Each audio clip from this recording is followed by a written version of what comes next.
तो करते हैं चैप्टर नंबर 1 का एक और मोस्ट इंपोर्टेंट क्वेश्चन जो एग्जाम में काफी बार पूछा गया है। तो कह रहा है कि चेक वेदर 6 की power n can and with digit 0 for any natural number n। तो ये चेक करना है कि जो 6 की पावर n है क्या वो 0 पर एंड होगी। तो आपको मैं एक फैक्ट बताता हूं, यहां से देखो, अगर कोई भी नंबर 0 पर एंड हो रहा है, फॉर एग्जांपल जैसे 10 और 20, दो एग्जांपल लेते हैं। देखो तो ये क्या शो करेंगे, अगर मैं 10 के प्राइम फैक्टर करता हूं तो 2 से डिवाइड करूंगा तो कितना आएगा 5, देन 5 से 5 को डिवाइड करूंगा तो कितना आएगा मेरे पास 1। तो यहाँ से मेरे पास फैक्टर आ रहे हैं 2 और 5। ऐसे अगर मैं 20 के फैक्टर करूंगा तो देखो 2 से डिवाइड करूंगा तो कितना आएगा 10, फिर 2 से डिवाइड करूंगा कितना आएगा 5, देन ये 5 से डिवाइड होगा डियर स्टूडेंट्स, ठीक है। तो 5 से डिवाइड होगा तो कितना आएगा मेरे पास, ये आएगा मेरे पास 5। तो यहाँ से देखो एक चीज कॉमन आ रही है क्या, कि यहाँ पर भी 2 और 5 फैक्टर आ रहे हैं और यहाँ पर भी 2 और 5 फैक्टर आ रहे हैं। तो इसका मतलब ये है कोई भी नंबर 0 से डिविजिबल होगा तो उसके दो फैक्टर होंगे 2 एंड 5। तो हम यहाँ से ये बात बोल सकते हैं कि if any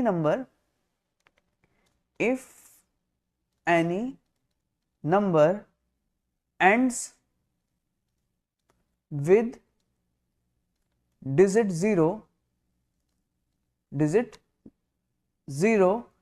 it should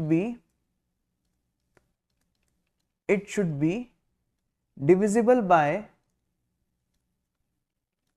2 and 5, ठीक है। तो यहां से हमें ये बात पता चल गई। अब यहां से देखो, अगर मैं एग्जांपल 10 का लेता हूं जो 0 पर एंड हो रहा है, तो इसके जो फैक्टर होंगे कितने होंगे, 2 एंड 5 होंगे। इसी तरीके से हमें क्या गिवन है, 6 की पावर n, तो 6 को मैं लिख सकता हूं यहां से 2 इंटू 3, और अगर यहाँ पावर n लगा दिया तो कितना हो जाएगा ये 2 इंटू 3 की पावर n। तो यहाँ से हम क्लियरली देख सकते हैं डियर स्टूडेंट्स, जो 6 का फैक्टर है वो हमारे पास 2 तो आ रहा है, लेकिन हमारे पास यहाँ क्या आ रहा है 3, और लेकिन हमें क्या चाहिए था यहाँ पर, हमें यहाँ पर 5 चाहिए था, ठीक है। तो 5 हमारे पास नहीं आ रहा है यहाँ पे, ठीक है। तो हम यहां से कह सकते हैं कि 5 is not a factor of 6 raise to the power n। तो इस वजह से देखो 5 फैक्टर नहीं आ रहा है, तो हम यहां से बोलेंगे क्या कि 6 raise to the power n cannot ends with digit 0, ठीक है। तो आई होप आपको क्लियर हुआ होगा। Thank you so much.